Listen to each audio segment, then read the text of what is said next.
అందరికీ praise the lord. ప్రభువైన యేసుక్రీస్తు నామములో మీ అందరికీ శుభములు. ఎలా ఉన్నారు? అందరు బాగున్నారా? ప్రతి ఉదయకాలం మరి వాక్యం కొరకు ఎదురు చూస్తున్న ప్రియ సహోదరులారా, ఈ వాక్యం వినేవారిలో పెద్దలు ఉన్నారు, సేవకులు ఉన్నారు, మితానుభవం కలిగిన అందరు ఉన్నారు. మీ అందరికీ నా హృదయపూర్వక వందనాలు.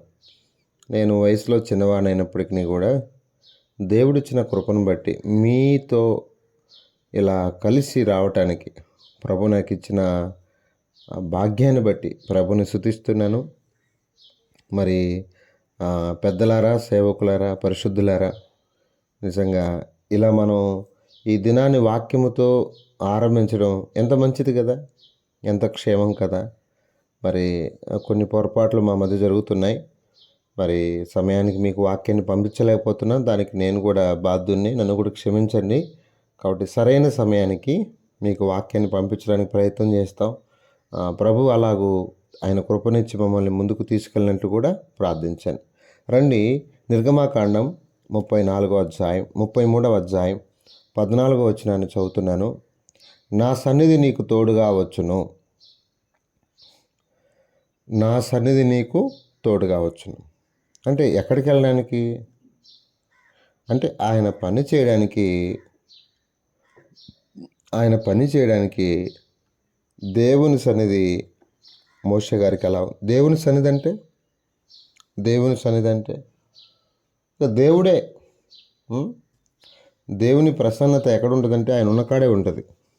అందుకే మోషే, ప్రభువా నీ సన్నిధి రాని ఎడల ఇక్కడ నుండి మమ్మల్ని తోడుకొని పోకు, నా ఎడల నీ ప్రజల నీ కటాక్షము కలిగిందని దేని వలన తెలియబడను? నువ్వు మాతో వచ్చుట వలనే కదా. కాబట్టి దేవుడు మనతో వచ్చుట, దేవుడు మనతో రాకపోతే ఎన్ని నష్టాలో. దేవుడు మనతో ఎల్లప్పుడూ యుగ సమాప్తి వరకు ఆయన మనతోనే ఉండాలి. యుగ సమాప్తి వరకు కూడా మనతోనే ఉండాలి. మన ప్రాణం పోయేంత వరకు, ఆయన రాకడ వచ్చేంత వరకు కూడా. అందుకే చెప్పాడు, ఇదిగో యుగ సమాప్తి వరకు నేను మీతో ఉంటానన్నాడు.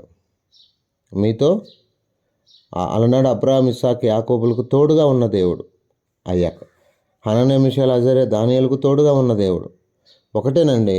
ఈ మాటలు వింటున్న అందరికీ నేను చెప్పే ఒక మంచి మాట ఏంటంటే, దేవుడు మనతో రావాలి, దేవుని సన్నిధి మనతో ఉండాలి. ఆయన సన్నిధిలో సంపూర్ణ సంతోషమని, ఆయన సన్నిధిలో ఇప్పుడు అబ్రహాం గారు దేవుని సన్నిధిలో ఉన్నారు.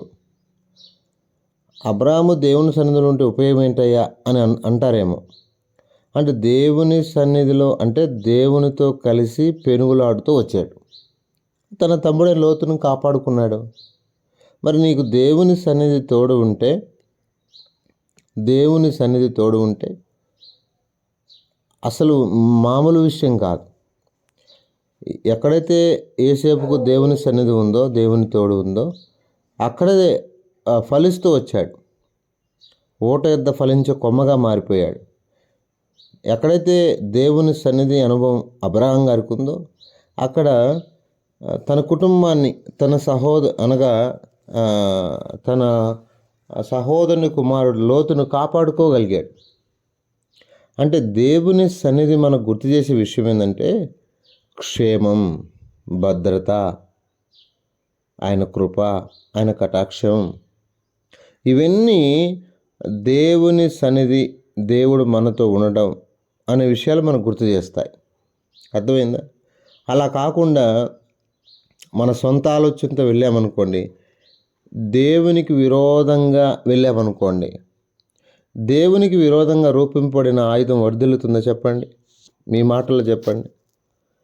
దేవునికి విరోధంగా వేరుపడ్డామనుకోండి, దేవునికి విరోధంగా సంఘాలు పెట్టామనుకోండి, దేవునికి విరోధంగా మనల్ని గొప్ప చేసుకోవడానికి ఏదో ప్రయత్నాలు చేసామనుకోండి, నేను కూడా దేవుని పని చేస్తున్నా నీకు తెలియట్లేదా అని అన్నామనుకోండి, నేను కూడా సేవకున్నే, నేను కూడా పరిచారకున్నే, నేను కూడా విశ్వాసనే, నేను కూడా పరిశుద్ధున్నే అని అలనాడు కూడా మోషే అహరోనులకు విరోధంగా పోగుపడిన వారు లేరా?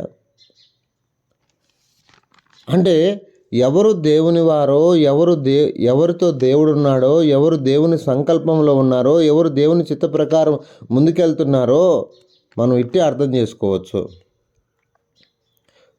అతిశయించి గర్వించి దేవుని సన్నిధిని కోల్పోయే దౌర్భాగ్యమైన స్థితిలోనికి ఎవరు రాకూడదండి. రాకూడదు. అర్థమైందా?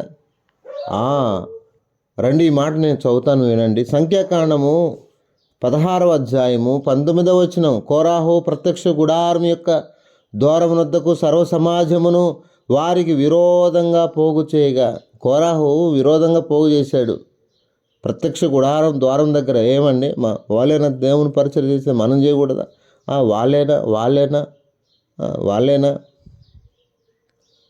దేవుడు ఎవరితో ఉంటాడో, ఎవరికి తోడై ఉన్నారో వారే. మనం కోరుకుంటే వచ్చేది కాదు పరిచర్య, మనం కోరుకుంటే చేసేది కాదు, మనం కోరుకుంటే చేసే పని కాదు ఇది. సంఖ్యాకాండం 16వ అధ్యాయంలో చూడండి, వారు ఎంత లేపుతూ వచ్చారంటే అబీరాము, దాతాను, కోరాహు, ఇక ఇశ్రాయేలు అందరినీ కూడా ఒక చోట చేర్చేశారు. మోషే అహరోనులకు విరోధంగా పోగుపడ్డారు. మీతో మాకు పని లేదు, ఇక ఈ సర్వ సమాజంలోని ప్రతివాడును పరిశుద్ధుడే, యెహోవా వారి మధ్యనున్నాడు. యెహోవా వారి మధ్య ఉన్నాడా? యెహోవా సంఘం మీద మిమ్మును మీరే హెచ్చించుకొనుచున్నారు అనగా మోషే ఆ మాట విని సాగిలపడెను. అటు తరువాత అతడు కోరాహుతోనూ వాని సమాజముతోనూ ఇట్లా నేను తనవాడు ఎవడో పరిశుద్ధుడు ఎవడో రేపు యెహోవా తెలియజేసి వాని తన సన్నిధికి రానిచ్చును. ఆయన తాను ఏర్పరచుకొని వాని తన యొద్ద చేర్చుకొనును. ఆయన సన్నిధిలో ఉంటేనే ఆయన వారవుతారండి. వేరుపడితే ఎందుకు అవుతారు? దేవుని వారెవరో పరిశుద్ధులు ఎవరో రేపు తెలుస్తుందిలే అని చెప్తున్నాడు. ఈరోజు ఎంత కొట్టుకొని చస్తున్నా దేవుని తీర్పు ఒకటి ఆ రోజు తెలుస్తుంది. ఎవరు దేవుని పరిచారకులు, ఎవరు దేవుని కృప కొరకు ప్రయాసపడ్డవారు ఈరోజు అర్థం కాకపోవచ్చు. ఈరోజు వేషధారం చేయొచ్చు, ఈరోజు నటించవచ్చు, ఈరోజు ఏదో చేయొచ్చు, సంఘాలను పాడు చేయొచ్చు. సంఘాలను మేము 4 ఫ్లోర్ల మందిరం కట్టామయ్యా, మాకు దేవుని సన్నిధి లేదా అనొచ్చు. 4 ఫ్లోర్ల మందిరం కట్టినంత మాత్రాన నీకు దేవుని సన్నిధిని ఎవరు చెప్పారు? ఈరోజు 4 ఫ్లోర్లు ఇల్లులు కట్టలేదా? మరి వాళ్ళు కడుతున్నావు, నువ్వు కట్టావు, అంతే, ఇంకా తేడా ఏం లేదు. కాబట్టి గమనించండి, దేవుని సన్నిధి లేకుండా, దేవుడు లేకుండా మనం ఏం చేయాలనుకున్నా దేవునికి విరోధంగా పోగుపడితే, దేవుని సేవకులకి పరిశుద్ధులకి విరోధంగా పోగుపడితే ఏమి సాధిస్తాం? కాబట్టి తన సన్నిధికి రానిచ్చు, అంటే ఎవరైతే పరిశుద్ధులో వాళ్ళని దేవుడు తన సన్నిధికి రానిస్తాడు, వారిని దేవుడు కోరుకుంటాడు. 6వ వచనం. ఇలాగూ చేయడు, కోరాహు అతని సమస్త సమూహమునైన మీరును ధూపార్తులు తీసుకుని వాటి అగ్నియు రేపు యెహోవా సన్నిధిని వాటి మీద ధూప ద్రవ్యము వేడి. అప్పుడు యెహోవాయే మనుషుని ఏర్పరచుకొను వాడే పరిశుద్ధుడు. లేవి కుమారులారా, మీతో నాకు ఇక పని లేదు. మరియు మోషే కోరాహు తిట్టాను, లేవి కుమారులారా వినుడి, తన మందిర సేవ చేయుటకు యెహోవా మిమ్మల్ని తన ఎదుట చేర్చుకున్నట్టు మీరు సమాజము ఎదుట నిలిచి వారు చేయవలసిన సేవ చేయనట్లు దేవుడు ఇశ్రాయేలు సమాజం మిమ్మల్ని వేరుపరచుటయు మీకు అల్పముగా కనబడనా? చాలాసార్లు మనం చేసే పరిచర్య మనకు ఇది తక్కువ, అది కావాలనుకుంటాం. అయితే మీరు యాజకత్వం కూడా కోరుచున్నారు. అంటే యాజకత్వం కూడా కోరుకుంటున్నారు వీళ్ళు. కాబట్టి దేవుడు తన కృపలో మనకేది ఇస్తాడో అదే. వేరుపడకూడదు, గ్రూపులు చేయకూడదు, జాగ్రత్తగా ఉండాలి. మరి వీళ్ళకి దేవుని సన్నిధి ఉందా? దేవుని యొక్క ఆత్మీయ అనుభవం ఉందంటే లేదు.